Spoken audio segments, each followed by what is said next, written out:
Speaking of performance, are you still gigging at all? Like, do you gig regularly or even semi-regularly?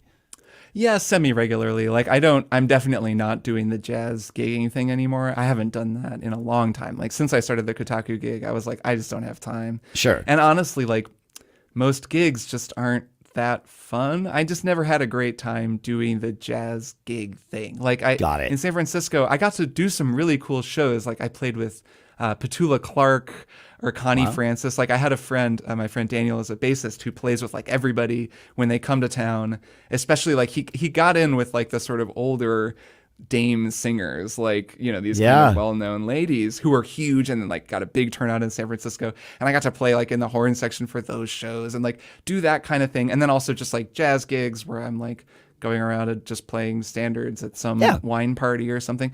And like that's the kind of work that you do if you're gigging, usually, especially as a horn player. As a horn player, it was never really my thing. And like just the logistics, the time that it takes, the sitting around, all of it for, you know, then to play music for people who aren't listening. Like it's never really been my thing. So did you ever become aware of a band in the Bay Area called the House Rockers? No. Okay, because that's the band that the co-founder of Gig Gab and my former co-host started, and he's got a 5-piece horn section. He's the Bruce Springsteen, nice. big fan, and so he's built his own version of that kind of cover band kind of thing. So yeah, that scene in the Bay Area is actually really awesome. The like tribute and cover band scene, which I never really got into. I was like doing the jazz thing and then like the rock thing. My buddy Dan, the other Dan, there were 2 Dans in my band. Dan, the lead guitar player, who's an incredible guitarist, he plays in a couple of cover bands now, almost full time in the Bay Area, and they're great. Like I think the shows are super fun, and they like totally kill it. It's a really amazing musician. So that's awesome. Yeah, that world is cool, and I never really got into it. That can be a fun thing. I had some buddies of mine who lived in Chicago for a long time and were really big in the like wedding sort of repertoire, the function band kind of thing.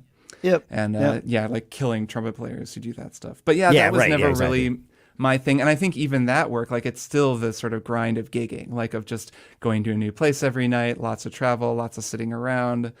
And that just wasn't quite my scene. Like I like writing and making music in my little room, and I like working with people in the studio. And I like performing my own music with people live, but that's like, I don't know, like I never quite had either the drive or the thing that can make you push that all the way to it becoming a real like income source, which just takes like an insane amount of work and luck and talent and everything. Dedication and all of those things. Yep.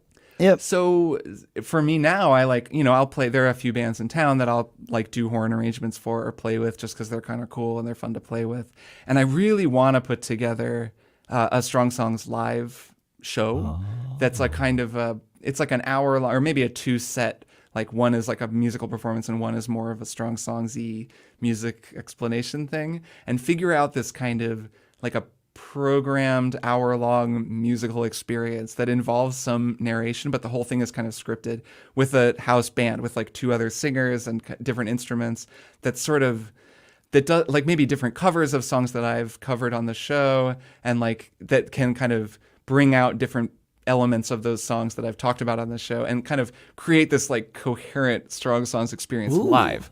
I think it'd be this amazing. Idea. Like, I think it would be, and it would be different, right? Because it'd give people the opportunity to come in and listen to songs that they already know, but not just like any other cover band is shown up and is playing the songs that they already know. It'd be very different, I think.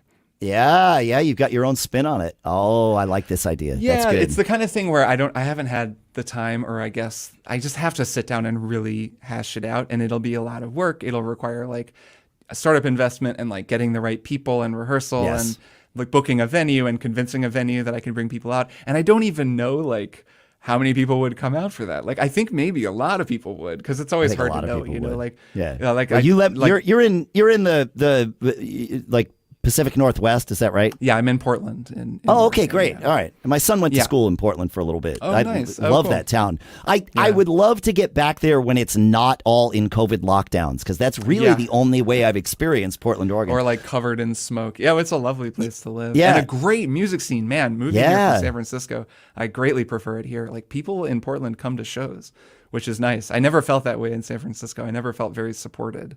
Where here, when I go to a show or play a show, like just people like to go see music here in a way that I find really cool. So yeah, I think that's. So I would come out for that. I need an excuse to visit Portland anyway, and so we'll. Nice. Yeah, All right. that'd be great.